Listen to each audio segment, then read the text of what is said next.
तेरे बगैर खुदा की कसम सुकून नहीं, तेरे बगैर खुदा की कसम सुकून नहीं, सफ़ेद बाल हुए हैं हमारा खून नहीं। नमस्कार दोस्तों, चौधरी कोचिंग ऑनलाइन में आपका स्वागत है। दोस्तों, आज हम एग्जाम में जो अक्सर 1-2 बायोलॉजी पार्ट से हार्मोन्स से जो क्वेश्चन पूछे जाते हैं, आज हम उसके बारे में क्या करेंगे, चर्चा करेंगे। और आज हम जो विशेष चर्चा करने वाले हैं वो अग्नाशय ग्रंथि और पीयूष ग्रंथि से निकलने वाले कौन कौन से महत्वपूर्ण जो हार्मोन हैं, उन हार्मोनों के बारे में क्या करेंगे, हम बात करेंगे। तो दोस्तों, हम बात करते हैं सबसे पहले अग्नाशय ग्रंथि की। किसकी बात करते हैं? अग्नाशय ग्रंथि।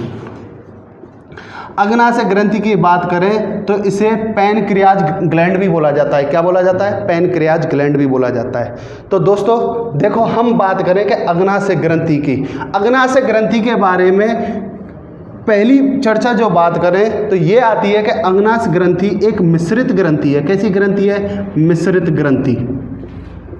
अब मिश्रित ग्रंथि क्या होती है, उससे पहले हमको समझना है कि ग्रंथि किसको कहा जाता है। हमें ग्रंथि के बारे में समझना है तो सबसे पहले हमें अपने जो ह्यूमन स्ट्रक्चर बॉडी का होता है उसके बारे में हमें क्या करना पड़ेगा, थोड़ा बहुत समझना पड़ेगा। जैसे हम जानते हैं कि जो मनुष्य की जो बॉडी है, जो मनुष्य का शरीर है, वो किससे बना होता है? वो कोशिकाओं का बना होता है। बहुत अनेक कोशिकाएं क्या होती हैं, मनुष्य के शरीर में होती हैं। बहुत सारी कोशिकाएं मिलकर हमें हमारे शरीर में क्या बनाती हैं? ऊतक बनाती हैं, टिश्यू बनाती हैं। और इसके बाद बात करें, बहुत सारे ऊतक मिलकर हमारे शरीर में क्या बनाते हैं? अंग बनाते हैं। क्या बनाते हैं? अंग बनाते हैं। और अंगों के जो समूह मिलकर बनता है उससे हमारी बॉडी का स्ट्रक्चर, मानव की जो बॉडी है उसका स्ट्रक्चर क्या होता है? तैयार होता है। हमारा शरीर में बहुत सारी कोशिकाएं होती हैं। कोशिकाओं का समूह क्या कहलाता है? ऊतक कहलाता है। और ऊतकों का समूह क्या कहलाता है? अंग।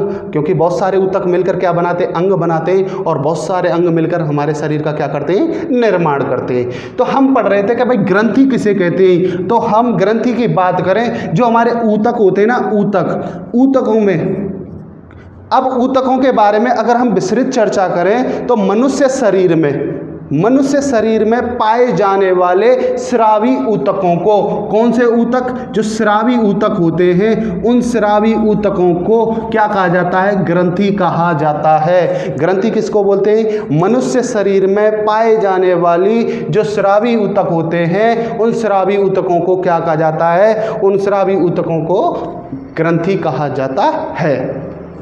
अब हम बात करें कि भाई मनुष्य शरीर में स्रावी ऊतक क्या हो गई? ग्रंथि हो गई। अब इसके बाद आगे बात करें कि भाई जो अग्नाशय ग्रंथि है, कौन सी ग्रंथि? अग्नाशय ग्रंथि।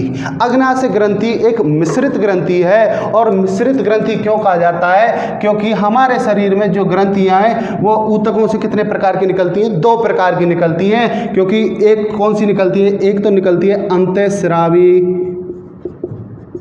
एक तो अंतःस्रावी ग्रंथि निकलती है, और दूसरी बात करें तो बाह्यस्रावी ग्रंथि। एक तो अंतःस्रावी ग्रंथि और दूसरी कौन सी है? दूसरी है बाह्यस्रावी ग्रंथि। इन दोनों जो ग्रंथियां होती हैं, एक तो अंतःस्रावी ग्लैंड और दूसरी बात करें हम कौन सी? बाह्यस्रावी जो ग्लैंड होता है उसकी बात करें हम, तो इसको क्या कहा जाता है? मिश्रित ग्रंथि कहा जाता है। तो दोस्तों, हम चर्चा कर रहे थे अग्नाशय ग्रंथि। अग्नाशय ग्रंथि एक मिश्रित ग्रंथि है। मिश्रित ग्रंथि किसको कहा जाता है? जो अंतःस्रावी ग्रंथि और बाह्यस्रावी ग्रंथि का दोनों का कार्य करती हो उसे क्या कहा जाता है? मिश्रित ग्रंथि कहा जाता है। और इसके बाद बात करें कि अंतःस्रावी और बाह्यस्रावी ग्रंथियों में क्या अंतर होता है, वो हम इस पे क्या कर रहे हैं? चर्चा कर रहे हैं। अब हम बात करें कि जो अंतःस्रावी ग्रंथियां होती हैं, ये ग्रंथियां ऊतकों से निकलती हैं। दोनों ग्रंथियां, एक तो कहां से निकलती है? एक तो अंतःस्रावी ग्रंथि ऊतक से निकलती है, और दूसरी बात करें बाह्यस्रावी, ये भी कहां से निकलती है? टिश्यू से, ऊतकों से निकलती है। और दोनों का रूप क्या कहलाता है? मिश्रित ग्रंथि कहलाता है। अंतःस्रावी ग्रंथि जब ऊतकों से निकलती हैं तो इनमें क्या होती हैं? इनमें नलिकाएं नहीं होती। इसमें नलिकाएं नहीं होती। इसमें नलिकाएं किसमें नहीं होती? अंतःस्रावी ग्रंथियों में नलिकाएं नलिकाएं नहीं पाई जाती हैं। जबकि इसके विपरीत बात करें तो बाह्य स्रावी ग्रंथियों में नलिकाएं पाई जाती हैं। क्या पाई जाती हैं? नलिकाएं पाई जाती हैं। तो पहला अंतर क्या हो गया कि भाई अंतःस्रावी ग्रंथियों में नलिकाएं पाई जाती हैं, जबकि बात करें बाह्य स्रावी ग्रंथियों में नलिकाएं, इसमें अंतःस्रावी में नलिकाएं पाई नहीं जाती और बाह्य स्रावी ग्रंथियों में नलिकाएं पाई जाती हैं। अब इसके बाद हम बात करें आगे कि भाई अंतःस्रावी ग्रंथि, जो अंतःस्रावी ग्रंथियां होती हैं ये अपना जो स्रावी पदार्थ होता है, क्या होता है? अपना जो स्रावी पदार्थ होता है उस पदार्थ को ये कहाँ पर डालती हैं? ये स्रावी पदार्थ को ब्लड में डालती हैं। किस में डालती हैं? ब्लड में। तो दूसरा क्या कथन है कि अंतःस्रावी ग्रंथियां अपना जो स्रावी पदार्थ होता है उस स्रावी पदार्थ को किस में डालती हैं? वो ब्लड में डालती हैं। जबकि बात करें तो बाह्य स्रावी ग्रंथियां अपना स्रावी जो पदार्थ होता है वो ब्लड से क्या डालती हैं? ब्लड से बाहर डालती हैं। किससे बाहर डालती हैं? ब्लड से बाहर डालती हैं। जब अंतःस्रावी ग्रंथियां अपना स्रावी पदार्थ जो ब्लड में डालती हैं उस स्रावी पदार्थ को हम क्या कहते हैं? हार्मोन्स कहते हैं। क्या कहते हैं? हार्मोन कहते हैं या हार्मोन्स कहते हैं। अंतःस्रावी ग्रंथियों के द्वारा जो स्रावी पदार्थ हमारे रक्त में डाला जाता है उसको क्या कहा जाता है? हार्मोन्स कहा जाता है। और जब बाह्य स्रावी ग्रंथियां अपना जो स्रावी पदार्थ होता है वो हमारे शरीर से बाहर जब डालती हैं तो उस स्रावी पदार्थ को क्या कहा जाता है? उस सब जो स्रावी जो मटेरियल होता है उसको क्या कहा जाता है? उसको एंजाइम कहा जाता है। क्या कहा जाता है? एंजाइम कहा जाता है। तो हमने दोनों अंतर पढ़े कि भाई अग्नाशय ग्रंथि क्या है? एक मिश्रित ग्रंथि है क्योंकि ये अंतःस्रावी ग्रंथि और बाह्य स्रावी ग्रंथि दोनों का कार्य करती है। और अंतःस्रावी ग्रंथियों में क्या होता है? हमने पढ़ा कि भाई इसमें नलिकाएं होती हैं, जबकि बाह्य स्रावी ग्रंथियों में नलिकाएं नहीं होती।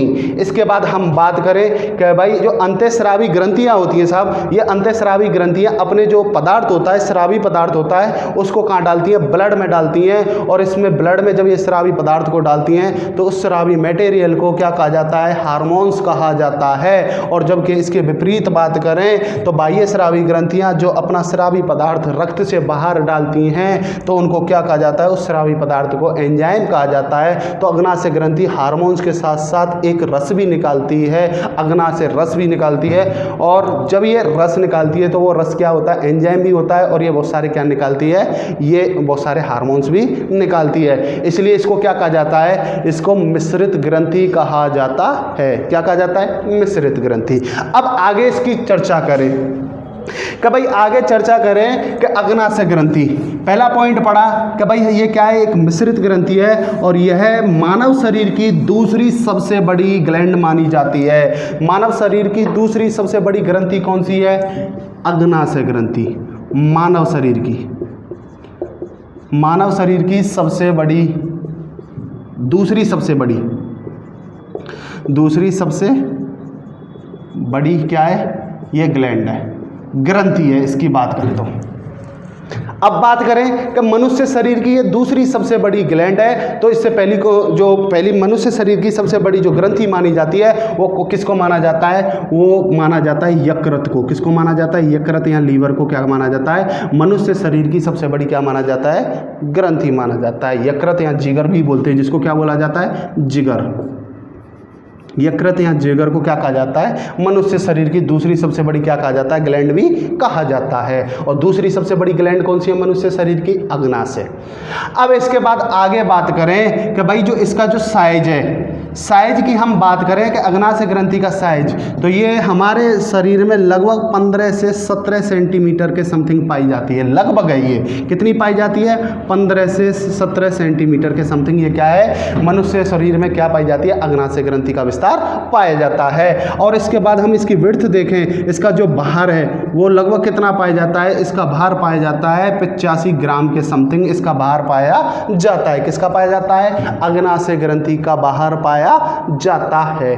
मिश्रित ग्रंथि है, मानव शरीर की दूसरी सबसे बड़ी ग्रंथि है। यकृत या जिगर पहली सबसे बड़ी मानव शरीर की सबसे बड़ी मानी जाती है। अगर अग्नाशय ग्रंथि की बात करें तो इसका जो साइज है वो 15 से 17 सेंटीमीटर पाया जाता है। और इसके भार की बात करें तो इसका भार कितना पाया जाता है? 85 ग्राम के समथिंग इसका भार पाया जाता है। अब अग्नाशय ग्रंथि हमारे शरीर में कहाँ पाई जाती है और इसकी खोज कैसे हुई और इसमें कौन कौन से हार्मोन्स या कौन कौन सी सेल पाई जाती है, उसके बारे में हम क्या करेंगे, अब चर्चा करेंगे। देखो सब, अग्नाशय ग्रंथि, अग्नाशय ग्रंथि से पहले हम बात करें कि तो मनुष्य शरीर में एक क्या पाया जाता है, एक फ्लूइड पाया जाता है, एक द्रव पाया जाता है, और उस द्रव में क्या पाए जाते हैं, उस द्रव में लैंगरहैंस के द्वीप समूह ने, लैंगरहैंस के समूह की संरचना में, लैंगरहैंस के द्वीप समूह की जो संरचना है, उस संरचना में किसकी खोज की गई थी, अग्नाशय ग्रंथि की खोज की गई थी। कहाँ पर की गई थी, लैंगरहैंस के जो द्वीप समूह है ना, उस द्वीप समूह में या संरचना थी, उसमें क्या की गई है, इस संरचना में जो फ्लूइड पाया जाता है उसमें क्या की गई है, अग्नाशय ग्रंथि की खोज की गई है। अब बात करें कि लैंगरहैंस के जो द्वीप समूह है, इससे कितनी कोशिकाएं निकलती हैं या कितने प्रकार की कोशिकाएं पाई जाती हैं, तो इसमें 3 प्रकार की क्या पाई जाती है, 3 प्रकार की सेल पाई जाती हैं, 3 प्रकार की कोशिकाएं। लैंगरहैंस के द्वीप समूह में 3 प्रकार की कोशिकाएं पाई जाती हैं, और ये लैंगरहैंस का द्वीप समूह है वो कहाँ पाया जाता है, एक हमारे शरीर में फ्लूइड होता है अग्नाशय ग्रंथि में, और वो उसमें ये क्या है, इसकी खोज की गई, और इससे 3 प्रकार की क्या निकलती हैं, 3 प्रकार की कोशिकाएं निकलती हैं या पाई जाती हैं। पहली कोशिका की बात करें तो पहली पाई जाती है अल्फा सेल। कौन सी पाई जाती है, अल्फा सेल इसमें पाई जाती है। दूसरी बात करें, दूसरी सेल कौन सी पाई जाती है, बीटा सेल पाई जाती है। कौन सी सेल पाई जाती है, बीटा सेल पाई जाती है। और तीसरी बात करें तो तीसरी कौन सी पाई जाती है, इसमें डेल्टा सेल पाई जाती है। कौन सी सेल पाई जाती है, डेल्टा सेल। लैंगरहैंस के द्वीप समूह में या संरचना में कितने प्रकार की कोशिका पाई जाती हैं, 3 प्रकार की पाई जाती हैं। 3 प्रकार की कौन कौन सी पाई जाती है, एक तो अल्फा, बीटा और डेल्टा, ये तीनों प्रकार की क्या पाई जाती है, कोशिकाएं या सेल पाई जाती हैं। अब देखो इनकी बात करें, क्योंकि जब हमने स्टार्टिंग में क्लास पढ़ी थी तो मैंने आपको बताया था कि भाई अग्नाशय ग्रंथि और पीयूष ग्रंथि से निकलने वाले हार्मोनों के बारे में आज हम इस क्लास में क्या करेंगे, चर्चा करेंगे। तो चर्चा अब हमें हार्मोनों के बारे में करनी है, तो हम हार्मोनों के बारे में करें तो लैंगरहैंस की जो द्वीप समूह की जो अल्फा सेल है, उस अल्फा सेल से एक हार्मोन निकलता है, और उस हार्मोन का नाम है ग्लूकागोन हार्मोन। क्या नाम है उसका, ग्लूकागोन हार्मोन निकलता है। और ग्लूकागोन हार्मोन कहाँ से निकलता है, लैंगरहैंस के द्वीप समूह की अल्फा सेल से निकलता है। कहाँ से निकलता है, अल्फा सेल से निकलता है। अब इसके बाद हम बात करें कि भाई बीटा सेल, लैंगरहैंस के जो बीटा सेल है उस सेल से भी एक हार्मोन निकलता है जो सबसे ज़्यादा इंपॉर्टेंट माना जाता है, सबसे जो एग्जामिनर यहाँ से क्वेश्चन पूछ लेता है, और इसके बारे में आज हम क्या करेंगे, बहुत विस्तृत चर्चा करेंगे। और वो हार्मोन है कौन सा, इंसुलिन हार्मोन।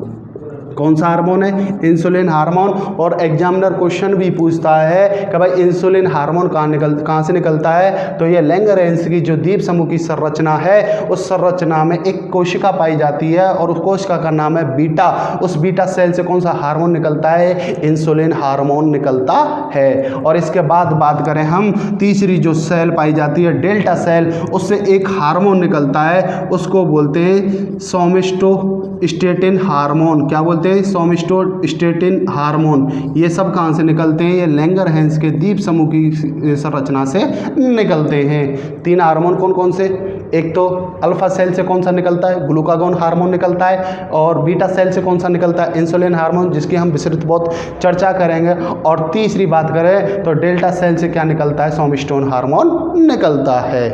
देखो साहब, अग्नाशय ग्रंथि में द्रव के में भी एक क्या, लैंगरहैंस के द्वीप समूह की संरचना में इसकी खोज की गई थी।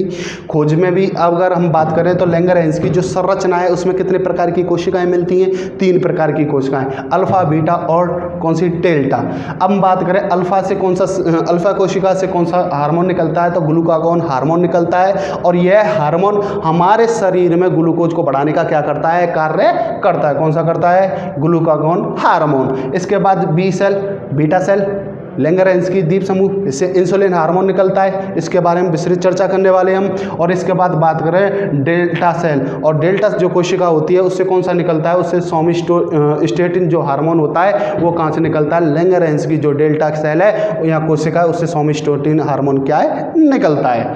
अब एक बात करें कि जो सोमेस्टेटिन जो हार्मोन है ये जो भोजन का स्वांगीकरण होता है ना ये वो करता है, और इसके बारे में हम जो आगे की क्लास आएंगी ना तो ग्लूकागॉन हार्मोन और सोमेस्टेटिन जो हार्मोन है इसके बारे में क्या कर लेंगे, चर्चा कर लेंगे। लेकिन आज हमें एग्जाम की दृष्टि से सबसे ज़्यादा किस पर फोकस करना है, हमें इंसुलिन हार्मोन पर करना है। किस पर करना है, इंसुलिन हार्मोन। तो पहला क्वेश्चन क्या बनता है एग्जाम की दृष्टि से, पहला क्वेश्चन बनता है कि भाई अग्नाशय ग्रंथि से, और अग्नाशय ग्रंथि में भी किस हार्मोन से बनता है, इंसुलिन हार्मोन से, कि भाई इंसुलिन हार्मोन कहाँ से निकलता है। तो पहला इसका आंसर हो गया कि भाई इंसुलिन हार्मोन अग्नाशय ग्रंथि में पाए जाने वाला जो द्रव का जो लैंगरेंस्की द्वीप समूह की जो संरचना है उस संरचना में एक बीटा नाम की सेल या कोशिका पाई जाती है, उस कोशिका से कौन सा हार्मोन निकलता है, इंसुलिन हार्मोन निकलता है। कौन सा हार्मोन निकलता है, इंसुलिन हार्मोन निकलता है। तो अब इसके बाद हम क्या पढ़ेंगे, अब हम पढ़ेंगे इंसुलिन हार्मोन के बारे में। देखो साहब, इंसुलिन हार्मोन अग्नाशय ग्रंथि में हम इंसुलिन हार्मोन पढ़ रहे हैं, यह बीटा सेल से निकलता है। अब ये इंसुलिन हार्मोन क्या क्या कार्य करता है, क्या नहीं करता है, इसके बारे में हमें क्या करना है, चर्चा करनी है। इंसुलिन हार्मोन,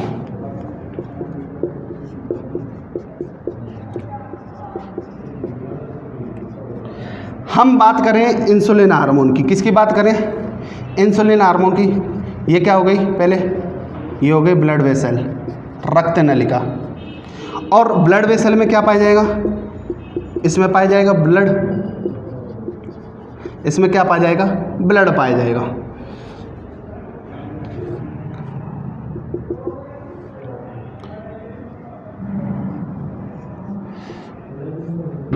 देखो साहब, हम बात करें कि भाई जो इंसुलिन हार्मोन है वो इंसुलिन हार्मोन कार्य कैसे करता है, इसके बारे में हमें क्या करनी है, चर्चा करनी है। तो देखो साहब, और इंसुलिन हार्मोन की कमी से कौन कौन से रोग हो जाते हैं उनके बारे में भी हमें क्या करनी है, आज पूरी विस्तृत चर्चा करनी है। जैसे हमको पता है कि हमारे शरीर में को संचालन करने के लिए हमें एनर्जी की आवश्यकता होती है, एनर्जी, ऊर्जा चाहिए हमें, बिना ऊर्जा के हमारा शरीर क्या नहीं करता है, कार्य नहीं करता है। और हमारी जो ऊर्जा का स्रोत माना जाता है या हमारी ऊर्जा जो बनती है वो कहाँ पर बनती है, वो ऊर्जा बनती है माइटोकॉन्ड्रिया में। कहाँ पर बनती है, माइटोकॉन्ड्रिया में हमारी ऊर्जा बनती है, माइटोकॉन्ड्रिया। अगर हम बात करें माइटोकॉन्ड्रिया की, माइटोकॉन्ड्रिया के बारे में अगर थोड़ा बहुत जाने तो हम बचपन से ही पढ़ते आते हैं कि भाई माइटोकॉन्ड्रिया को क्या कहा जाता है, कोशिका का, सेल का क्या कहा जाता है, पावर हाउस कहा जाता है या शक्ति गृह कहा जाता है। किसका शक्ति गृह कहा जाता है, इसे माइटोकॉन्ड्रिया को कहा जाता है। अब ये माइटोकॉन्ड्रिया में हमारे शरीर में अगर हमें ऊर्जा बनानी है तो ऊर्जा के लिए हमें क्या क्या चाहिए, एक तो चाहिए ग्लूकोज, और साथ में क्या चाहिए, हमें ऑक्सीजन चाहिए। ग्लूकोज और ऑक्सीजन दोनों जब साथ आपस में क्रिया करने के बाद माइटोकॉन्ड्रिया में क्या बनाते हैं, ये बनाते हैं साहब ऊर्जा। क्या बनाते हैं, और जब ऊर्जा बनाते हैं और ऊर्जा के बाद ही हमारा शरीर क्या करता है, फंक्शन करता है या कार्य करता है। अब ये कार्य, ये ऊर्जा कैसे बनती है और ये इंसुलिन हार्मोन हम यहाँ पे क्यों पढ़ रहे हैं, इसके बारे में हमें क्या करनी है, चर्चा करनी है। एक और बार बात करें हम कि भाई माइटोकॉन्ड्रिया को सेल का क्या कहा जाता है, पावर हाउस कहा जाता है। कोशिका का शक्ति गृह किसको कहा जाता है, माइटोकॉन्ड्रिया को कहा जाता है, क्योंकि हमारे शरीर का संचालन करने के लिए हमें किसकी आवश्यकता होती है, ऊर्जा की आवश्यकता होती है, और ऊर्जा से ही हमारा शरीर क्या करता है, कार्य करता है। तो हमारी ऊर्जा कहाँ बनती है, माइटोकॉन्ड्रिया में बनती है, और किससे बनती है, ग्लूकोज प्लस ऑक्सीजन से हमारे शरीर में क्या बनती है, ऊर्जा बनती है। अब ये ग्लूकोज और ऑक्सीजन कैसे आते हैं, इसके बारे में हमें क्या करनी है, चर्चा करनी है। और यहाँ पर इंसुलिन हार्मोन की क्या महत्वपूर्ण भूमिका होती है, इसके बारे में क्या करना है, हमको चर्चा करनी है। हमने खाया खाना, मान लो हमने खाया खाना, और खाने में क्या खाया, हमने खाया भाई साहब, ये मान लो हमने ग्लूकोज खाया। क्या खाया, ग्लूकोज। ग्लूकोज कहाँ गया, ब्लड में गया। किस में गया, ब्लड में, ग्लूकोज। हमने खाना खाया, खाने में हमारा जो क्या था, ग्लूकोज खाया, और ग्लूकोज कहाँ गया, हमारी ब्लड वेसल में गया, रक्त नलिका में गया, और किसके साथ क्रिया करने लग गया, ये ब्लड के साथ करने लग गया।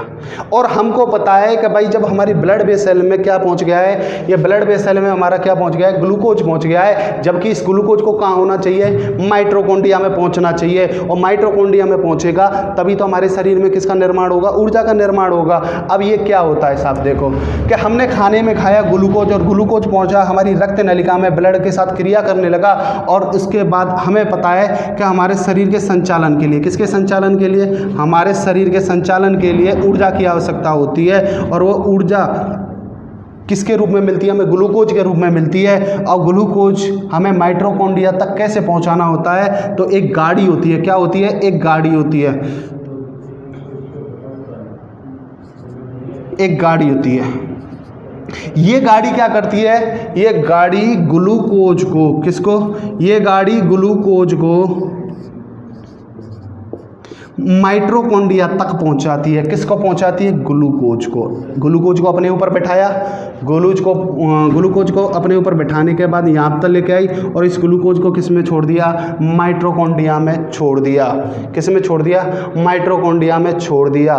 तो उस गाड़ी का नाम ही क्या है, इस गाड़ी का नाम ही इंसुलिन हार्मोन है। क्या है, इंसुलिन हार्मोन।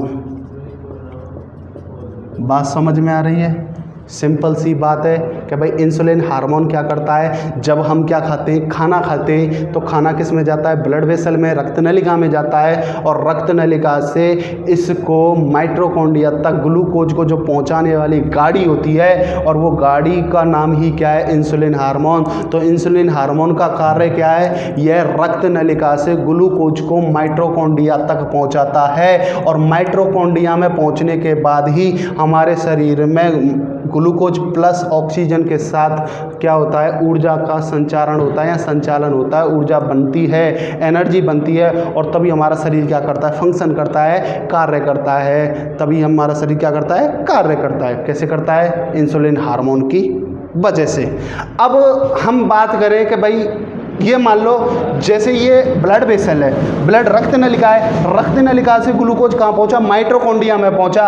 अगर ये गाड़ी खराब हो गई तो क्या हमारा ग्लूकोज माइटोकॉन्ड्रिया में पहुंच पाएगा, अगर गाड़ी खराब हो गई है तो नहीं पहुंच पाएगा। और जब हमारा ग्लूकोज माइटोकॉन्ड्रिया में नहीं पहुंच पाएगा तो हमारे शरीर में ऊर्जा नहीं बनेगी, और जब ऊर्जा वहां नहीं बनेगी तो हमारा शरीर डैमेज होगा, और डैमेज होगा तो हम बात करें कि भाई जो ग्लूकोज है, ग्लूकोज किस में आता है, रक्त नलिका में आता है, और इसमें क्या बढ़ने लग जाएगा, किसकी मात्रा बढ़ने लग जाएगी, ग्लूकोज की। किस में बढ़ने लग जाएगी, रक्त में। जब इंसुलिन हार्मोन की कमी हो जाती है, कमी का अर्थ क्या हो गया, गाड़ी का खराब होना, कि भाई जब हम मानव शरीर में इंसुलिन हार्मोन या जो गाड़ी होती है जो ग्लूकोज को रक्त नलिका से माइटोकॉन्ड्रिया तक पहुंचाती है, अगर वो इंसुलिन हार्मोन क्या हो गया, कम हो गया, मानव शरीर में काम करना बंद कर देता है, तो रक्त नलिका में या ब्लड वेसल में क्या होने लग जाता है, ब्लड वेसल में ग्लूकोज की मात्रा बढ़ने लग जाती है।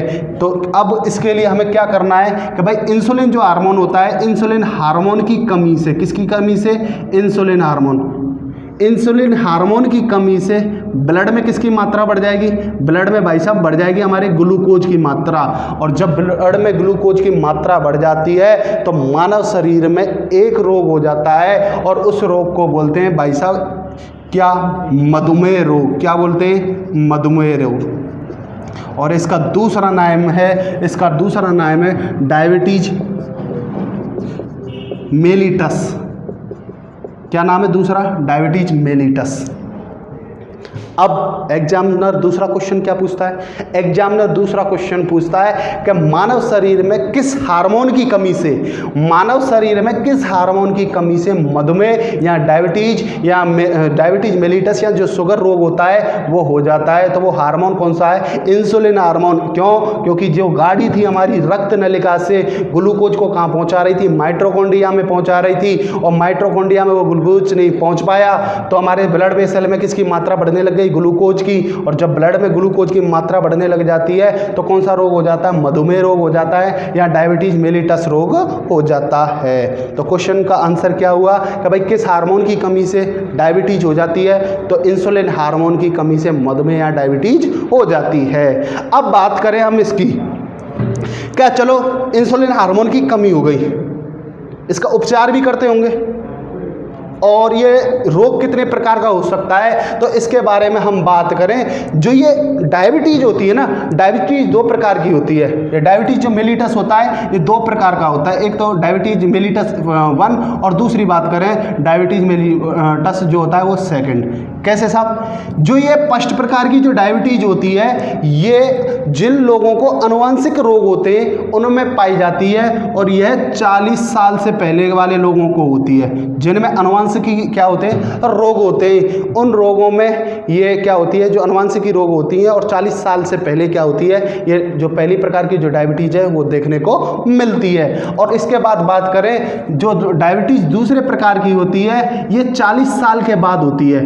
किसके बाद होती है? 40 साल के बाद। ये 40 साल के बाद क्यों होती है? ये मनुष्य मानव होता है ना, उस मानव की जो लाइफ स्टाइल होती है, और लाइफ स्टाइल के कारण जैसे मोटापा है, जैसे बात करें भाई साहब शुगर है, और जैसे बात करें भाई साहब हम जैसे स्मोकिंग करते हैं, जैसे भाई साहब हम बात करें किसकी अल्कोहल वगैरह का सेवन करते हैं, तो उसके कारण भी ये क्या हो जाती है? दूसरे प्रकार की डायबिटीज हमें देखने को मिलती है। तो डायबिटीज मधुमेह रोग या जो ये होता है कितने प्रकार से होता है? 2 प्रकार से, एक तो 40 साल के पहले को और एक होता है 40 साल के बाद के लोगों को। जो 40 साल से पहले वाले लोगों को होता है वो अनुवांशिकी रोग के कारण होता है, और दूसरी बात करें जो 40 साल के बाद के लोग होते हैं उनको लाइफ स्टाइल के कारण स्मोकिंग वगैरह होती है, अल्कोहल वगैरह का जो सेवन करते हैं उसके कारण ये क्या होता है? इसका डायबिटीज हो जाती है। अब इसके बाद बात करें कि भाई इंसुलिन हार्मोन की कमी हो गई तो डायबिटीज बढ़ेगी, तो क्या इसका उपचार नहीं है? इसका उपचार है जिन लोगों को इंसुलिन हार्मोन की जो ये गाड़ी खराब हो जाती है, इस गाड़ी को रिपेयर करने के लिए मनुष्य शरीर में किसके इंजेक्शन लगाए जाते हैं? इंसुलिन हार्मोन के इंजेक्शन लगाए जाते हैं। और एक जेन थेरेपी के माध्यम से भी हम क्या कर सकते हैं? डायबिटीज का क्या कर सकते हैं? हम डायबिटीज का उपचार कर सकते हैं। तो इसका उपचार भी 2 प्रकार से है। एक तो क्या है कि भाई इंसुलिन हार्मोन के इंजेक्शन लगाए जाते हैं, और दूसरा क्या किया जाता है? जेन थेरेपी की जाती है। तो हमने क्या पढ़ा? Insulin hormone. और इंसुलिन हार्मोन से एग्जाम में कोई ना कोई क्वेश्चन पूछा जाता है, और सर्वाधिक 2 क्वेश्चन बनते हैं कि भाई एक तो इंसुलिन हार्मोन कहाँ से निकलता है? ये जो लैंगरेंस की जो दीप समूह की जो कोशिका पाई जाती है बीटा सेल, उससे क्या है? ये निकलता है हार्मोन। और इसके बाद भाई साहब हम बात करें कि किस हार्मोन की कमी से मधुमेह रोग हो जाता है, तो वो किसकी कमी से हो जाता है? इंसुलिन हार्मोन की कमी से हो जाता है। और हमने साथ में छोटे छोटे क्वेश्चन भी पढ़े। हम खाने में क्या खाते हैं? ग्लूकोज खाते हैं, और ग्लूकोज कहाँ जाता है? हमारे माइटोकॉन्ड्रिया में जाता है, क्योंकि हमारे शरीर का कोशिका का शक्ति ग्रह हमारे जो कहा जाता है, किसको कहा जाता है? माइटोकॉन्ड्रिया को कहा जाता है। और माइटोकॉन्ड्रिया में ग्लूकोज प्लस ऑक्सीजन के साथ ही हमारे शरीर में क्या बनती है? ऊर्जा बनती है। और ऊर्जा बनने के बाद ही हमारा शरीर क्या करता है? कार्य करता है। और कार्य करने के बाद ही हमारे शरीर में क्या होते हैं? जनरेट होता, चलता है हमारा शरीर। तो ये क्या हो गया? Insulin hormone. अब इंसुलिन हार्मोन के बारे में पढ़ लिया, सबसे महत्वपूर्ण। अब इसके बाद हम क्या पढ़ेंगे? इसके बाद पढ़ेंगे हम पीयूष ग्रंथि से निकलने वाले जो मेन हार्मोन है उनके बारे में क्या करेंगे? हम चर्चा करेंगे। अब पीयूष ग्रंथि की बात करें, जैसे हमने पढ़ा अग्नाशय ग्रंथि के बारे में, भाई मनुष्य शरीर की सबसे बड़ी क्या मानी जाती है? दूसरी सबसे बड़ी ग्लैंड मानी जाती है अग्नाशय ग्रंथि। ये मिश्रित ग्रंथि है। क्यों है? क्योंकि ये अंतःस्रावी भी कार्य करती है और ये बाह्यस्रावी कार्य करती है। तो इसके बाद भी हम क्या बोलते हैं? अब इसके बाद बात करते हैं हम किसकी? पीयूष ग्रंथि की। पीयूष ग्रंथि। और हम ग्रंथि के बारे में पढ़ के आए हैं कि मनुष्य शरीर में पाए जाने वाले जो स्रावी ऊतक होते हैं ना, उन स्रावी ऊतकों को क्या कहा जाता है? ग्लैंड कहा जाता है, ग्रंथि कहा जाता है। तो हम पीयूष ग्रंथि की बात करें तो पीयूष ग्रंथि के कितने पार्ट होते हैं? तो पीयूष ग्रंथि के भाई साहब 2 पार्ट होते हैं। कितने पार्ट होते हैं? पीयूष ग्रंथि के 2 पार्ट होते हैं। एक तो होता है भाई साहब अग्रपाली, एक पार्ट होता है अग्रपाली, और दूसरी बात करें तो कौन सा होता है? पश्चपाली। हम बात कर रहे हैं कि भाई पीयूष ग्रंथि के कितने पार्ट होते हैं, 2 पार्ट होते हैं, एक तो अग्रपाली और पश्चपाली। लेकिन इससे पहले मैं आपको बता दूं, जो मास्टर ग्लैंड, ग्रंथियों का जो मास्टर कहा जाता है वो किसको कहा जाता है, वो पीयूष ग्रंथि को कहा जाता है। अब ये पीयूष ग्रंथि मास्टर ग्लैंड है, तो पीयूष ग्रंथि कितने भागों में डिवाइड की गई है, 2 भागों में, एक तो अग्रपाली और दूसरी बात करें तो पश्चपाली। अग्रपाली भाग से भी बहुत सारे हार्मोन्स निकलते हैं, महत्वपूर्ण हार्मोन, और पश्चपाली हार्मोन से भी, पश्च जो पाली है उस पार्ट से भी क्या निकलते हैं, बहुत सारे हार्मोन निकलते हैं। जैसे हम बात करें अग्रपाली से कौन कौन से हार्मोन निकलते हैं, तो उनमें पहला हार्मोन की बात करें तो पहला हार्मोन का नाम आता है प्रोलैक्टिन हार्मोन। कौन सा हार्मोन, प्रोलैक्टिन हार्मोन। इसके बाद दूसरे हार्मोन की बात करें तो दूसरा हार्मोन कौन सा निकलता है, GH हार्मोन, इसको बोलते हैं ग्रोथ हार्मोन या वृद्धि हार्मोन भी बोला जाता है। तीसरा आता है TSH हार्मोन, स्टिमुलेटिंग हार्मोन भी बोला जाता है। इसके बाद आगे बात करें, एक आता है कौन सा, LH हार्मोन, LH हार्मोन की बात करें।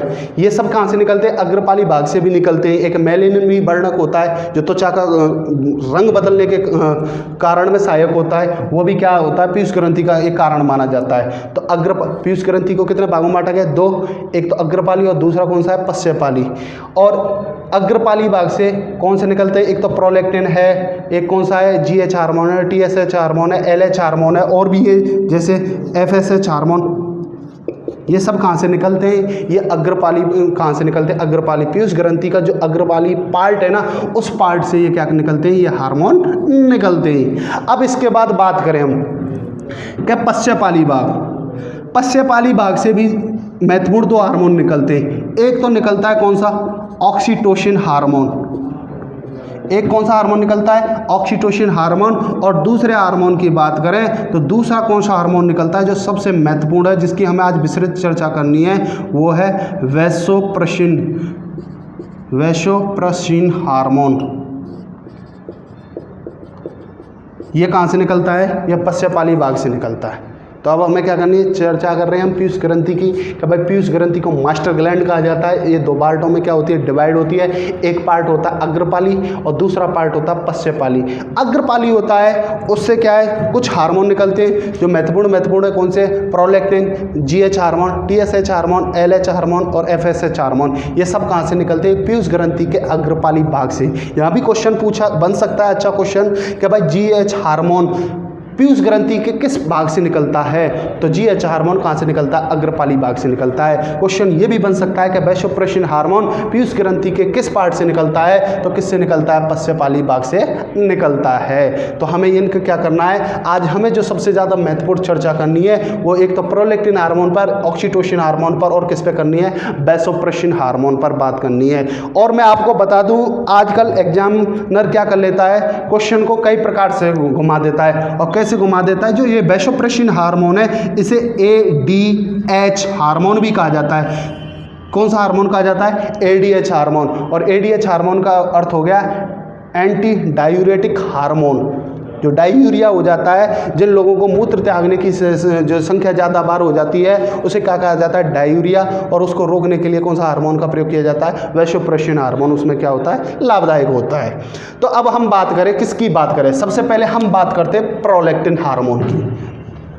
प्रोलैक्टिन हार्मोन की अगर हम बात करें कि ये जो पीयूष ग्रंथि होती है, पीयूष ग्रंथि के अग्रपाली भाग से निकलता है। कौन से भाग से निकलता है, अग्रपाली भाग से। अग्रपाली भाग से प्रोलैक्टिन हार्मोन निकलता है। यह हार्मोन गर्भावस्था के बाद या डिलीवरी के बाद, जब महिलाएं प्रेग्नेंट होती हैं, उस प्रेगनेंसी के बाद ये क्या करता है, यह महिलाओं में दूध बनाने का जो दूध बनाने कार्य करता है, वो कौन सा करता है, प्रोलैक्टिन हार्मोन करता है। यह महिलाओं को गर्भावस्था के बाद दूध का जो निर्माण करता है, ये कौन सा हार्मोन करता है, प्रोलैक्टिन हार्मोन करता है। अगर किसी महिला में प्रेगनेंसी के बाद अगर प्रोलैक्टिन हार्मोन की कमी हो जाती है, तो वहाँ पर क्या है, वह बेबी के लिए दूध का निर्माण नहीं कर सकती। और दूध का निर्माण किस कारण नहीं कर सकती, और वो कौन सा हार्मोन है, प्रोलैक्टिन हार्मोन। और प्रोलैक्टिन हार्मोन पीयूष ग्रंथि के अग्रपाली भाग से क्या है, निकलता है। अब इसके बाद हम बात करें कि भाई प्रोलैक्टिन हार्मोन जब दूध बनाता है, प्रेगनेंसी के बाद, गर्भावस्था के बाद बनाता है, तो उसके बाद दूध को निकालने का जो काम भी करता है, वो भी एक हार्मोन ही करता है। और उस हार्मोन का नाम क्या है, ऑक्सीटोसिन हार्मोन। Oxytocin hormone. ये ऑक्सीटोसिन जो हार्मोन है ये प्रेगनेंसी के बाद महिलाओं के जो ब्रेस्ट होते हैं, स्तन होते हैं, उन स्तनों से दूध निकालने का जो कार्य करता है वो कौन सा हार्मोन करता है? ये ऑक्सीटोसिन हार्मोन। दूध का निर्माण कौन सा करता है? प्रोलैक्टिन हार्मोन करता है। लेकिन महिलाओं के जो प्रेगनेंसी के बाद उसके स्तनों से जो दूध निकालने का कार्य करता है वो कौन सा करता है? ऑक्सीटोसिन हार्मोन करता है। अगर ये ऑक्सीटोसिन हार्मोन की कमी हो जाती है, अगर प्रोलैक्टिन हार्मोन की कमी हो जाती है, तो प्रोलैक्टिन हार्मोन की कमी के कारण दूध का निर्माण नहीं होता, जबकि ऑक्सीटोसिन हार्मोन की कमी के कारण महिलाओं के स्तनों से दूध का क्या नहीं होगा? श्रवण नहीं होगा, निकलेगा नहीं बाहर। इसलिए ऑक्सीटोसिन हार्मोन पे हम क्या करें, अब विशेष चर्चा करनी चाहिए, और ये कैसे कैसे काम करता है और किस किस क्षेत्र में ये किस किस के लिए काम आता है, और इसको हम क्या करना है, ऑक्सीटोसिन के हार्मोन में हमें विस्तृत चर्चा करनी है। हम बात करें पीयूष ग्रंथि के पश्चपाली भाग से ऑक्सीटोसिन हार्मोन निकलता है। यह महिलाओं के स्तनों से गर्भावस्था के बाद दूध को निकालने में सहायक होता है। इसलिए ऑक्सीटोसिन हार्मोन को दुग्ध स्रावी हार्मोन भी कहा जाता है। क्यों कहा जाता है? क्योंकि ये महिलाओं के स्तनों से क्या निकालता है? दूध को निकालने का कार्य करता है, तो इसलिए इसे क्या कहा जाता है? दुग्ध स्रावी हार्मोन भी कहा जाता है। अब इसके बाद बात करें हम बात करें कि ऑक्सीटोसिन हार्मोन और क्या करता है। जब महिलाओं के बेबी का जन्म होता है ना, डिलीवरियाँ होती हैं, तो डिलीवरियों में ये प्रसव का कार्य करता है। किसका कार्य करता है? ऑक्सीटोसिन हार्मोन प्रसव का अर्थ हो गया ये संकुचन करता है। यूट्रस में गर्भावस्था होती है, उसमें क्या करता है? ये गर्भावस्था में हमारे में जो बेबी का जन्म होता है ना, उसमें क्या करता है? संकुचन खिंचाव पैदा करता है। बेबी का जब जन्म होता है, जब महिला की जो प्रेगनेंसी होती है, उसमें डिलीवरी जो होती है, उस डिलीवरी के समय ऑक्सीटोसिन के साथ साथ एक क्या होता है? एक हार्मोन भी कार्य करता है, वो होता है रिलैक्सिन हार्मोन। वो रिलैक्सिन हार्मोन क्या करता है? वो रिलैक्स करता है, जबकि ये जो संकुचन पैदा करने का जो कार्य करता है वो कौन सा करता है? ऑक्सीटोसिन हार्मोन करता है। दो कार्य हो गए। दूध स्रावी हार्मोन भी कहा जाता है, ये दूध निकालने का काम करता है। दूसरी बात करें तो ये प्रसव में जो संकुचन का कार्य करता है वो कौन सा करता है? ऑक्सीटोसिन हार्मोन करता है। दो कार्य हो गए। अब इसके बाद हम बात करें तीसरे कार्य की कि भाई ऑक्सीटोसिन हार्मोन का तीसरा कार्य क्या है। अगर हमें गाय, भैंस और जो पशु वगैरह होते हैं, उन पशुओं से ज़्यादा दूध प्राप्त करने की जो इच्छा होती है, तो उस समय पर जो उनको इंजेक्शन लगाया जाता है या दूध ज़्यादा निकालने के लिए किस हार्मोन का प्रयोग करते हैं? तो उनको ऑक्सीटोसिन हार्मोन के क्या लगाए जाते हैं? इंजेक्शन लगाए जाते हैं। गाय भैंस से ज़्यादा दूध निकालने के लिए ऑक्सीटोसिन हार्मोन का क्या किया जाता है? प्रयोग किया जाता है। कितने कार्य हो गए? 3। अब इसके बाद अगली बात करें हम, ये ऑक्सीटोसिन हार्मोन फीमेल में क्या होता है? थोड़ा ज़्यादा पाया जाता है मेल की तुलना में। ये पुरुषों की तुलना में महिलाओं में क्या पाया जाता है? ये सर्वाधिक पाया जाता है। कौन सा पाया जाता है? ऑक्सीटोसिन हार्मोन पाया जाता है। इसलिए तो महिलाओं के स्तनों से क्या निकलता है? दूध का निर्माण होता है। इसलिए महिलाओं में, पुरुषों की तुलना में किस में होता है? ये महिलाओं में सर्वाधिक पाया जाता है। कौन सा पाया जाता है? Oxytocin hormone. इसके 4 कार्य हो गए। एक तो दूध का निर्माण करता है, ये गर्भावस्था में डिलीवरी के समय ये क्या करता है? प्रसव संकुचन करता है यूट्रस में। हम बात करें तीसरा कार्य क्या हो गया? गाय और पशुओं से हमें क्या निकालना हो? ज़्यादा दूध प्राप्त करना हो तो ऑक्सीटोसिन हार्मोन का प्रयोग करते ही। हम बात करें अगले काम की कि ये पुरुषों की तुलना में महिलाओं में क्या होता है? ये सर्वाधिक पाया जाता है। और इसके बाद बात करें कि फलों को और सब्जियों को जो जल्दी पकाने का कार्य करता है या जल्दी पकाने के लिए हम किस हार्मोन का प्रयोग करते हैं? तो उस हार्मोन का नाम है ऑक्सीटोसिन हार्मोन। ऑक्सीटोसिन हार्मोन से ही हम फलों को जल्दी पकाने का क्या करते हैं? कार्य करते हैं। अब इसके बाद बात करें लोग ये बोलते हैं अक्सर कि कि भाई मुझे लव हो गया है, प्यार हो गया है। ऐसा कुछ होता ही नहीं है। क्यों नहीं होता? क्योंकि ऑक्सीटोसिन हार्मोन को ही लविंग हार्मोन कहा जाता है कि भाई किसी इंसान के अंदर जो प्यार जैसी फीलिंग्स, कि भाई किसी के प्रति संवेदना जो उत्पन्न होती है वो किस हार्मोन की वजह से होती है? ऑक्सीटोसिन हार्मोन की वजह से होती है। आजकल लोग बोलते हैं कि भाई मुझे ये हो गया, वो हो गया है। ये कुछ नहीं होता। वास्तव में ये जो ऑक्सीटोसिन हार्मोन होता है, इस हार्मोन के ज़्यादा प्रभाव होने के कारण लोग क्या करते हैं? आज इस हार्मोन के ज़्यादा प्रभाव को ही क्या कर लेते हैं? प्यार मोहब्बत समझ लेते हैं। इसलिए ऑक्सीटोसिन हार्मोन को भी क्या कहा जाता है? लविंग हार्मोन या प्यार मोहब्बत वाला हार्मोन भी कहा जाता है। किसको कहा जाता है? ऑक्सीटोसिन हार्मोन को। और किसी महापुरुष ने तो खूब भी कहा है कि तमाशा बन के रह जाओगे तुम भी, दुनिया की नज़रों में, कि तमाशा बन के रह जाओगे तुम भी दुनिया की नज़रों में। ये दुनिया वाले दिल के टाँकों को भी तुरपाई समझते हैं, ये दुनिया वाले दिल के टाँकों को भी क्या समझते हैं, तुरपाई समझते हैं। मुझे आज तक ये समझ में नहीं आया कि जो हमारा हर्ट है, दिल है, वो कौन से किसका, कांच का बना हुआ होता है क्या? लोग बोलते हैं यार कि मेरा दिल तोड़ दिया उसने, तो दिल ऐसा कुछ होता ही नहीं है। जो हार्मोन्सों के प्रभाव होते हैं, उन हार्मोन्सों के प्रभावों के कारण हमारे शरीर पर क्या दिखाई देते हैं, प्रभाव या इफेक्ट्स दिखाई देते हैं। इसलिए ऑक्सीटोसिन हार्मोन क्या है, लविंग हार्मोन है। ऐसा कोई होता ही नहीं है कि भाई मुझे प्यार मोहब्बत हो गई है, प्यार मोहब्बत कुछ नहीं होता। जो ऑक्सीटोसिन हार्मोन होता है उसके प्रभाव के कारण ये क्या होते हैं, हमारे संवेग उत्पन्न होते हैं।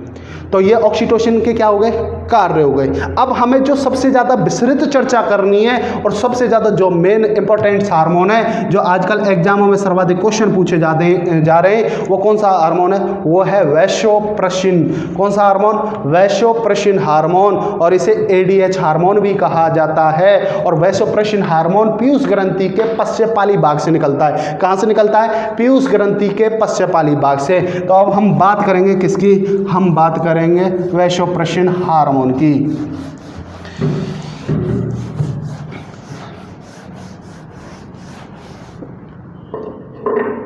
वैसोप्रेसिन हार्मोन की बात करें हम, कि जो वैसोप्रेसिन है ये पश्चपाली भाग से निकल रहा है, यह भी हमने पढ़ा। और कौन सा हार्मोन निकल रहा है, वैसोप्रेसिन हार्मोन। और इसे क्या कहा जाता है, इसका दूसरा नाम पड़ा, इसे एडीएच हार्मोन भी कहा जाता है, एंटी डायूरेटिक हार्मोन भी कहा जाता है। कैसे, अब ये कार्य क्या करता है, क्या नहीं करता है। देखो,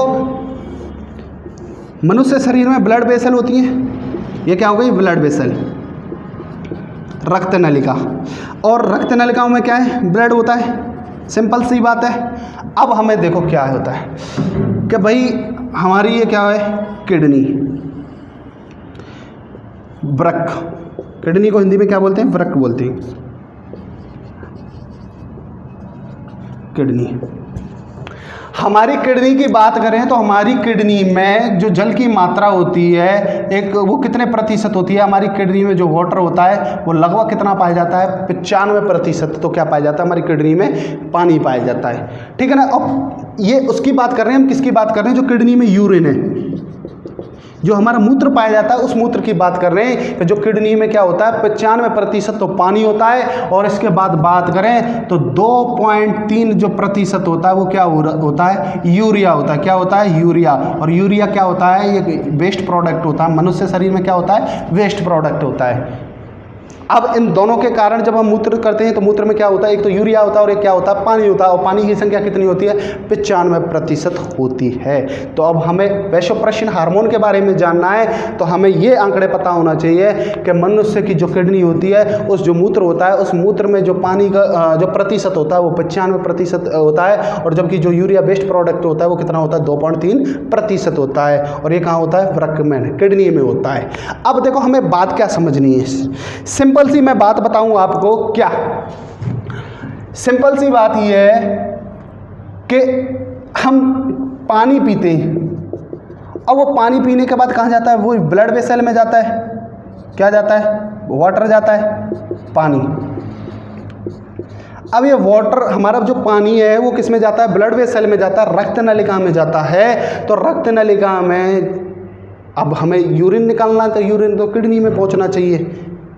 अब किडनी में अगर हमारी बॉडी का 95% ही पानी निकल जाएगा तो हमारी बॉडी में किसकी कमी आ जाएगी, पानी की कमी आ जाएगी। और उस पानी की कमी को जो रोकने का कार्य करता है उसे क्या कहा जाता है, वैसोप्रेसिन हार्मोन कहा जाता है। और ये हार्मोन कैसे कार्य करता है वो मैं आपको बताता हूँ कि भाई जो किडनी होती है उस किडनी के पास एक गाड़ी रहती है। क्या रहती है, गाड़ी रहती है। और ये गाड़ी क्या कहती है, ये गाड़ी कहती है कि भाई मैं तो जा रहा हूँ कहाँ, ब्लड वेसल के पास जा रहा हूँ। ये बोलती है किडनी को, गाड़ी वाला बोलता है कि भाई मैं कहाँ जा रहा हूँ, मैं जा रहा हूँ ब्लड वेसल में, रक्त नलिका में जा रहा हूँ, मेरे साथ किसी को चलना है तो चलो।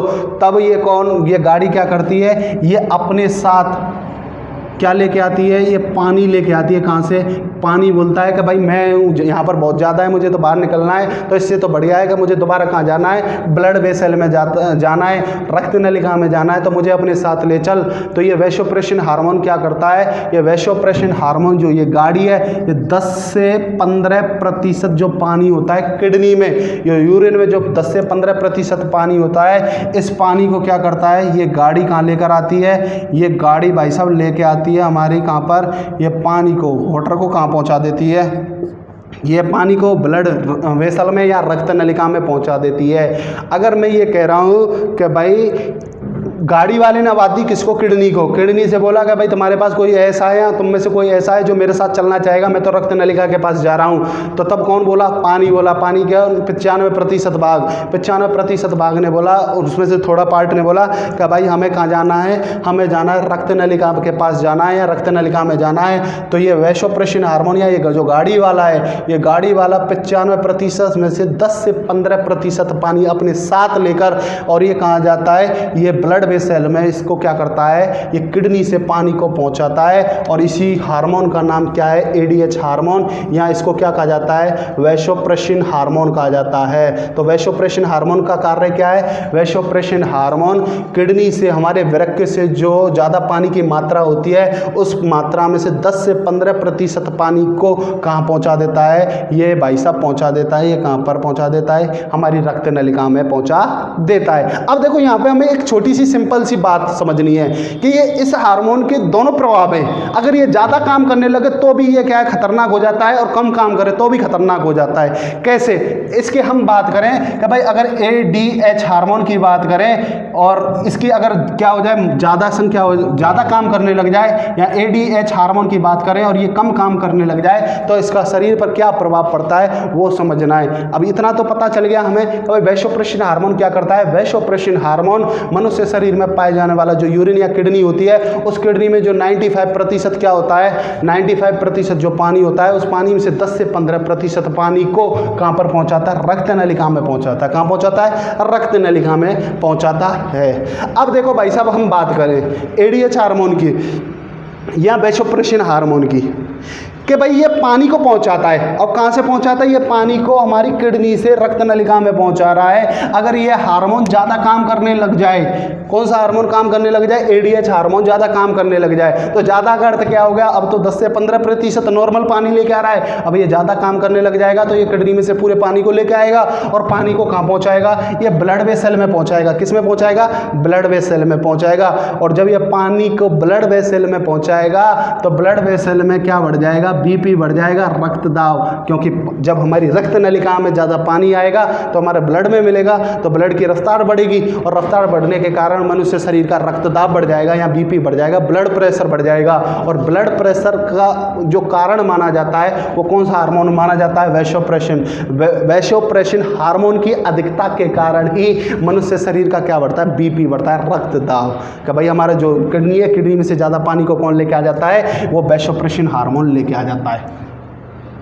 तो पहला कारण क्या हो गया, पहला कारण ये हो गया कि भाई साहब जब एडीएच हार्मोन ज़्यादा, वैसोप्रेशन हार्मोन ज़्यादा काम करने लग जाएगा तो ये किडनी से क्या कर लेगा, पानी को ज़्यादा ब्लड वेसल में पहुंचा देगा, और ब्लड वेसल में क्या बढ़ जाएगी, बीपी, मनुष्य शरीर का क्या बढ़ जाएगा, रक्तदाब बढ़ जाएगा। और रक्तदाब का कारण कौन सा हार्मोन माना जाता है, या कौन से हार्मोन की अधिकता के कारण ब्लड प्रेशर बढ़ता है, तो उसका कारण है कौन, वैसोप्रेशन हार्मोन। अब इसके बाद हम भाई साहब बात करें क्या, अब इसके बाद बात करें दूसरे कारण की, कि अगर एडीएच हार्मोन कम काम करने लग जाए, अब ये कम काम करने लग जाए तो क्या, कि ये हार्मोन है, ये गाड़ी वाला है, अब ये गाड़ी वाला अपने साथ पानी कम लेके आए और पानी 10 से 15% की जगह और संख्या कम कर दे, तो अब क्या होगा, ये किडनी में पानी, और ये किडनी में क्या है, यूरिन में, तो ये मूत्र त्यागने की संख्या क्या हो जाएगी, ज़्यादा हो जाएगी। जब एडीएच हार्मोन या एंटी डाययूरेटिक जो हार्मोन होता है वो कम काम करने लग जाता है, उसके कम काम करने के कारण, किसके कम काम एडीएच हार्मोन। एडीएच हार्मोन के कम काम करने के कारण जो मूत्र त्यागने की संख्या है वो क्या हो जाती है, बढ़ जाती है। आदमी को बार बार, मनुष्य को क्या करना पड़ता है, बार बार टॉयलेट के लिए जाना पड़ता है। तो पहला क्वेश्चन क्या हो गया, पहला क्वेश्चन ये हो गया, किस हार्मोन की कमी से मूत्र त्यागने की संख्या बढ़ जाती है, तो वो हार्मोन का नाम क्या है, वैसोप्रेसिन हार्मोन। इसके कारण क्या हो जाती है, मूत्र त्यागने की संख्या बढ़ जाती है। नंबर एक बात। दूसरी बात करें,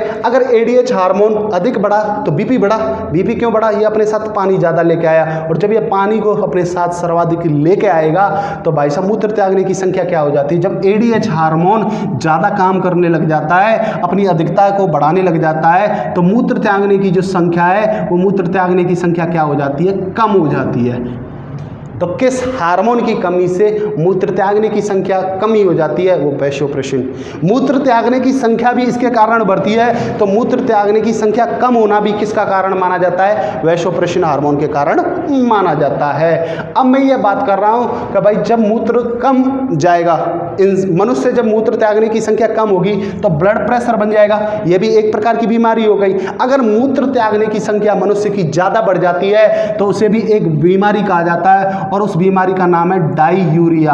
अरे कौन सी यूरिया, डाईयूरिया। डाईयूरिया क्या होता है कि भाई साहब जब मनुष्य मूत्र त्यागने की संख्या बार बार बढ़ा देता है, बार बार बढ़ने से जो वैसोप्रेसिन हार्मोन की कमी के कारण मूत्र त्यागने की संख्या ज़्यादा हो जाती है, बार बार जाना पड़ता है, उसे क्या कहा जाता है, डाईयूरिया कहा जाता है। और इस डाईयूरिया का इलाज के लिए हमें वैसोप्रेसिन हार्मोन, और वैसोप्रेसिन का दूसरा हार्मोन क्या है, एंटी, हमें रोकना है इसको, एंटी डायूरेटिक। जो डाईयूरिया बीमारी हो गई, मूत्र त्यागने की संख्या ज़्यादा हो गई है, उसको क्या करना है, हमें कम करना है। इसलिए एंटी डायूरेटिक हार्मोन का क्या करते हैं, हम प्रयोग करते हैं। तो ये एडीएच हार्मोन का नुकसान भी हो गया, कम भी हो गया। तो इसलिए ना तो ये ज़्यादा काम करे ना तो तब लाभदायक है, और ये कम काम करे तब भी लाभदायक नहीं है। इसलिए वैसोप्रेसिन हार्मोन का बराबर होना जरूरी है। ये दोनों कार्यों में क्या कर देता है, नकारात्मकता ही लाता है। ज़्यादा काम करेगा तो बीमार हो जाता है मनुष्य, और कम काम करता है तो भी क्या हो जाती है, बीमारी हो जाती है। जब ज़्यादा काम करता है तो ब्लड प्रेशर बढ़ता है, ऐसी समस्याओं का उत्पन्न होती है। और जब हमारी मूत्र त्यागने की संख्या यहाँ कम काम करता है ये, तो ये क्या हो जाता है, हमारी डायूरिया बीमारी हो जाती है। अब इसके बाद हम एक बात और जाने कि जो रेगिस्तान में पाए जाने वाले जो जानवर होते हैं, वो जानवरों में सर्वाधिक जो हार्मोन पाया जाता है वो कौन सा हार्मोन पाया जाता है, वैसोप्रेसिन हार्मोन की अधिकता पाई जाती है। और वो इसी हार्मोन की अधिकता के कारण अपने मूत्र त्यागने की संख्या हमसे क्या कर लेते हैं, पानी की बचौती, जो कटौती कर लेते हैं या बचत जो करते हैं, वो किस हार्मोन के कारण करते हैं, वैसोप्रेसिन हार्मोन। तो क्वेश्चन ये भी बनता है कि भाई जो रेगिस्तान में पाए जाने वाले जो जानवर हैं, उन जानवरों में कौन सा हार्मोन पाया जाता है, तो उन हार्मोनों में किस अधिकता होती है, वो वैसोप्रेसिन हार्मोन की होती है। और इसके साथ भी हम एक चर्चा करें, जो मनुष्य अल्कोहल, चाय, कॉफ़ी, और उनमें एक वो होता है कैफीन वगैरह, अगर उनका कोई सेवन करता है, अगर कोई मनुष्य अल्कोहल का या चाय का इनका अगर ज़्यादा सेवन करता है तो इस हार्मोन की कमी हो जाती है। क्या हो जाती है, कमी हो जाती है। और जब इंसान की कमी हो जाएगी किसकी, वैसोप्रेसिन हार्मोन की, तो मूत्र त्यागने की संख्या क्या हो जाएगी, बढ़ जाएगी, और वो बार बार टॉयलेट जाता है। और अक्सर हम देखते हैं कि हमारे समाज में जो लोग अल्कोहल का सेवन करते हैं उनको बार बार टॉयलेट क्यों आता है, क्योंकि अल्कोहल के सेवन के कारण जो वैसोप्रेसिन हार्मोन है उस हार्मोन की क्या हो जाती है, कमी हो जाती है, और कमी के कारण बार बार मूत्र त्यागने की संख्या क्या हो जाती है, बढ़ जाती है। तो भाई साहब अब अगर हम दोस्तों बात करें कि भाई हमने ये आज हमने क्या करा, एक तो अग्नाशय ग्रंथि से इंसुलिन हार्मोन पर विशेष चर्चा करी, और पीयूष ग्रंथि के दो पार्टों में, एक तो कौन सा, प्रोलैक्टिन हार्मोन जो अग्रपाली भाग से निकलता है, और पश्चपाली भाग से निकलने वाले एक तो ऑक्सीटोसिन हार्मोन, और दूसरी बात करें वैसोप्रेसिन हार्मोन पर क्या की थी, हमने चर्चा की थी। और एग्जामिनर यहाँ से अधिकतर क्या कर लेता है, क्वेश्चन पूछ लेता है। तो दोस्तों आपको ये वीडियो कैसा लगा, इसको हमें आप क्या है कमेंट बॉक्स में आकर क्या कर सकते हैं, बता सकते हैं। आपकी कोई भी समस्या हो वो हमसे क्या कर सकते हैं, पूछ सकते हैं। और आप ज़्यादा से ज़्यादा इस वीडियो को क्या करें, शेयर करें। धन्यवाद।